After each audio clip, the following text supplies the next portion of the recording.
Выразить соболезнования и поддержать семью братьев Гогиевых приехала официальная делегация во главе с первым вице-премьером Магомедом Евлоевым и председателем Народного собрания Магометом Тумгоевым. Гости выразили соболезнования семье погибшего не только от себя, но и от имени главы Ингушетии Махмуда Али Калиматова.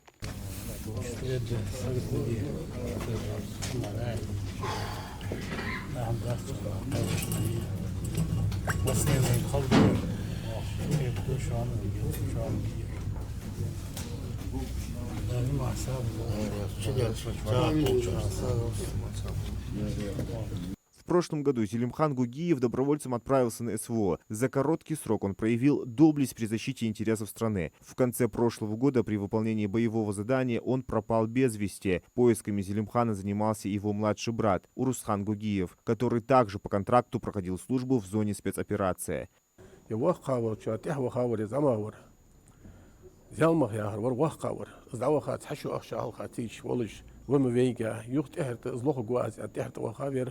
Mart bet oşur.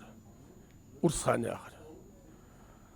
Yok yer ve işte bez vesti var yıkır o da enka ham yağ kaçıl ta pa da enka as şık şu morgi ve an şu kompüter показать ya ujnaq teacher har boğuş ujnaq teacher haşqu xanır galgaybı ve kegi naqbı.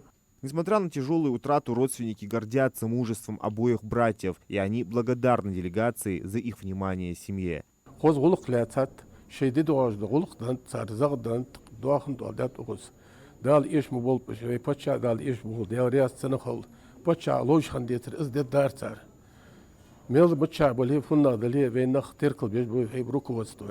Ve nax будто болжбат. Разница в возрасте между родными братьями была всего год. Старший 1971 года рождения, младший 72-го. У обоих остались дети. Зелимхан воспитывал 3 дочерей, а Урусхан 2 сыновей и дочь. Делегация заверила, что по поручению главы региона семье будет уделено особое внимание и оказана вся необходимая поддержка.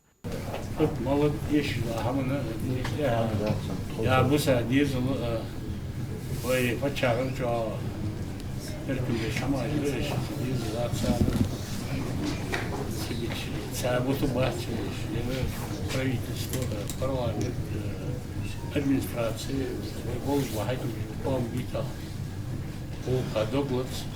История братьев Гогиевых – это пример настоящей братской любви и высочайшего мужества. Память о них навсегда останется в сердцах земляков. Зелимхан Калоев, Адам Гулоев, Абдуллах Тангиев, Магаз 24.